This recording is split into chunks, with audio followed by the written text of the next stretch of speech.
Welcome to Lee Anderson's Real World. I'm Lee Anderson, the Reform UK Member of Parliament for Ashfield, and tonight on the show, she's back, the very lovely political commentator, Chloe Dobbs, thank you.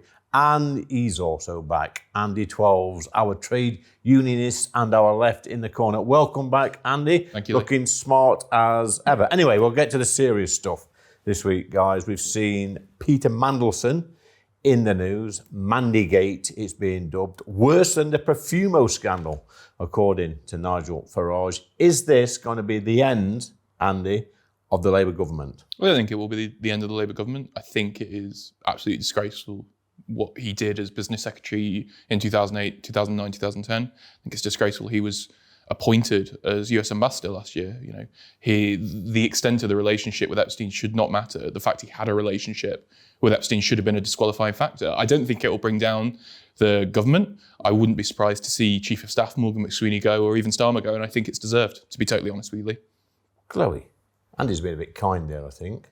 Yeah, I think you're being quite optimistic about Starmer's hopes. I don't think that he'll be gone in the next few days, but I think this is perhaps the final nail in the coffin that seals his fate for after the May elections. I'm not sure anyone is going to want to take over the ship before the May elections and then oversee what's probably going to be a disastrous result for the Labour Party. There is a chance that Keir Starmer will try and throw Morgan McSweeney out under the bus to try and cover himself for this, but I don't think anybody is going to buy that. I think if they're going to go, they're both going to eventually go together. And Keir Starmer, he's tried to separate himself from Peter Mandelson, trying to make clear at PMQs this week, oh, he lied to all of us, Peter Mandelson, trying to make Peter Mandelson out as the devil and that he had done nothing wrong. But Keir Starmer has had absolutely terrible judgment on this. We know that he appointed Peter Mandelson, not just knowing that he had a relationship with Epstein, but he admitted at PMQs this week. He knew that he continued his relationship with Epstein after he was a convicted paedophile. And then we also find out that Keir Starmer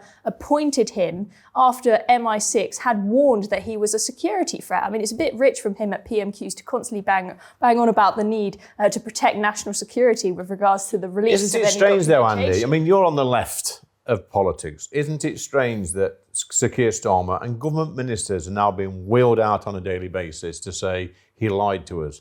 Everybody in the country knows that Peter Mandelson is a liar. Well, absolutely. If some anonymous left-wing Twitter account with 20 followers knew about Jeffrey Epstein and Peter Mandelson, I'm sure that cabinet ministers and MPs knew. What about trade unions? What about you lot? Why haven't you spoke up? You give money to the Labour Party. I mean, you're complicit. I don't think we are complicit in the crimes of Peter Mandelson. His union subs pay towards the Labour Party. Yeah. The Labour Party have employed Peter Mandelson as the ambassador to Washington. So they're complicit as well. Well, look, I mean, you can still fund a party if you still believe in their broader mission whilst admitting that certain individuals in the party have made mistakes. You're being very kind, Chloe. But I'm not going to be kind, don't worry. But many of the people who are part of trade unions, I mean, for example, we've had now a new leader elected in Unison who is potentially going to take a look and stop funding the Labour Party, because you've got many people in trade unions who previously saw the Labour Party as this party that is not part of this metropolitan elite, but the working classes serving the working people. And people are really feeling like Keir Starmer and his government do not represent them at all anymore. And so they're thinking, maybe we're going to sever our ties. Maybe we are not going to support Starmer, and definitely, and not monetarily as well. And that's going to be quite big for Labour Party if they start losing a load of funding from the unions as well. And this scandal could be something that makes unions really think hard about whether they want to fund them anymore. Hello, I'm Bev Turner. Now, it can feel like the money in our bank accounts at the moment does not keep up with the cost of living. And maybe there's a solution.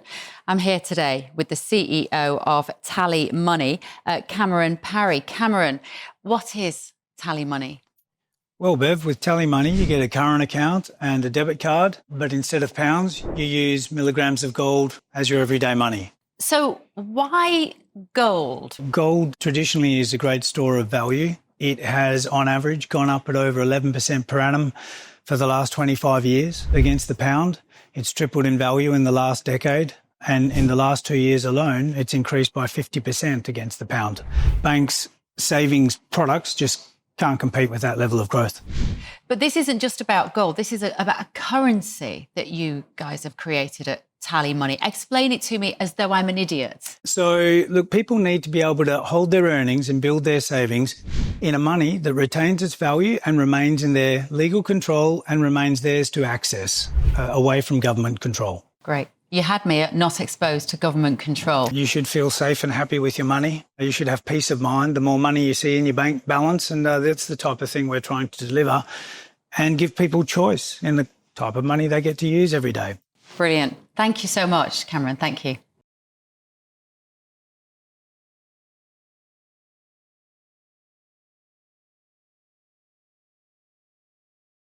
Yeah, just after the last general election, Andy, my first interview was with Sky News. They got me on a street in Westminster, and they asked me my predictions basically, and I said that Keir Starmer would not last the full term, and that people like Angela Rayner were circling in the background, ready to take his job, along with the trade unions ready to plunge the old knife in the back. Do you think seriously he will last? Not just as the PM, but as an MP till the end of this Parliament. I think he'll probably survive as an MP. I don't think he'll survive as party leader or as Prime Minister. I would be surprised, considering this and then the parliamentary by-election coming up and then the May elections.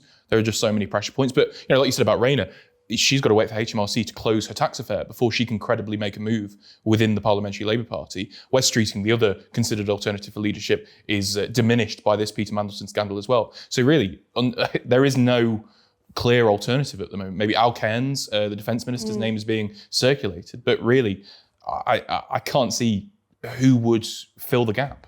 If there was a clear alternative to Keir Starmer, he would have been gone already. I mean, people were saying that he would be gone by Christmas, he'd be gone after the budget, but it didn't happen because there wasn't a clear successor. Andy Burnham hasn't been able to make the moves that he wanted to make. Angela Rayner has got this issue with HMRC. Maybe if people are desperate enough to get her in, maybe there'll be a legal way for someone to help her out with that 40 grand that she's missing so she can get herself up in the running. We'll see what happens, but I think that they will eventually find someone. There's no way on earth that Keir Starmer can last to 2029. I mean, he is a dead man walking at the moment, and it is crazy that with a huge majority in the House of Commons that he still cannot get done what he wants to do. He can't pass any legislation. I mean, the welfare bill was that moment where we really saw how much lack of control, how little control he has of the backbenchers. And then, of course, with this Mandelson scandal, we've had Angela Rayner sort of leading this backbench rebellion to try and get the documentation released and for it to be decided by this independent committee what we see. So I've lived through a few scandals in Parliament, Andy. I'm of an age that can remember the 70s and 80s and 90s or whatever. And I've been in Parliament now for just over 6 years. This is the biggest scandal in my lifetime, and certainly during this Parliament. I mean, the last, I suppose, scandal was Chris Pincher, with Boris Johnson, which ultimately brought Boris down. He had to resign over that. But this, for me, and if you talk to some Labour MPs as well, is 10 times worse than Pincher. Yeah, I mean, a business secretary seeming to leak, details that are market sensitive to a hedge fund manager, not even ignoring the paedophile stuff, just to a hedge fund manager ahead of it being public it's institutional corruption, is what it is. And I agree with you. To be honest, This is worse than Chris Pincher, worse than Partygate, worse than the austerity stuff. This is the scandal of the century. Yes. And I cannot understand that Morgan McSweeney, the special advisors, those key advisors that pushed for Mandelson to be ambassador. Well, that's always the case, though, isn't it, Chloe? The chief of staff will go. He'll be the sacrificial lamb, and then shortly after, the PM will go. I think, as I said before, I think it will be after the May elections that Starmer goes. If this was just one scandal, but his record in government had been amazing so far, maybe he would survive it. But when people have been saying for a long time now, he has to go, especially after the budget, people thought that was it for him. There has to be some final nail in the coffin, and it feels like this might be it. But it's going to be interesting to see, off the back of what Andy was saying about that poll, is how much does this actually cut through to the general public? Is this something that people just in the Westminster bubble care about, but normal people at home who just care about, can I pay my bills? You say that though, Chloe, but in that period when he was leaking this information, 2008, 9, 10, that sort of period, businesses were closing, the economy had crashed, people were losing their jobs, people were really, and losing their homes as well, they were really suffering. Meanwhile, his friends are making tens of millions, if not hundreds of millions of pounds based on information that he's given them.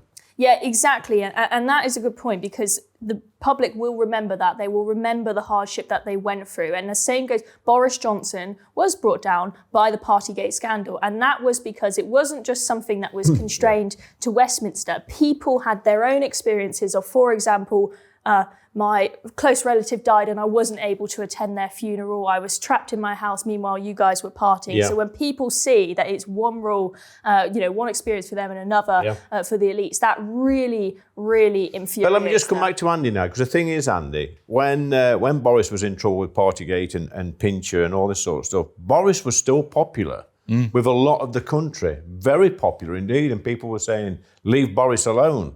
The difference now is that Starmer's deeply unpopular with everybody in the country. Nobody likes him.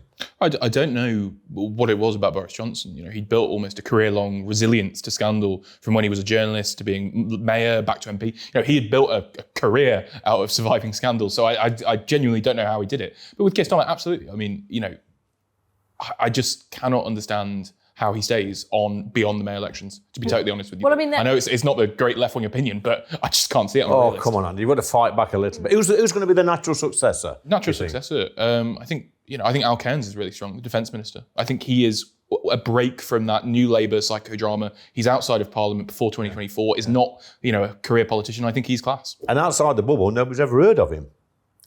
No, I mean, I've barely heard of the guy. Exactly. I mean, people will want someone potentially, they say soft Labour might want someone like Angela Rayner or Andy Burnham, but how are they going to get them But there isn't with it Andy bad, Burnham not Chloe? having a seat in Chloe, Parliament? isn't it bad that this is the worst government ever in my lifetime, the worst Prime Minister in living history, and there's no natural successor? I know, it just shows you how little talent there is in the Labour Party. It's not just Keir Starmer, right? The fact that after Angela Rayner was gone as Keir Starmer's deputy, the best that they could find to be the deputy prime minister was David Lammy is quite saying something. And the fact that Rachel Reeves has been hanging on so long when I'm not sure she understands basic maths, if I'm being honest with you, right? The fact that they haven't been able to find anyone better who knows a bit of basic economics and knows that you can't tax your way to growth shows how little talent there is in the Labour Rachel Party. Reeves and David Lammy are not here to defend themselves. I'm sure they'd say something completely different. Final word to Andy 12s.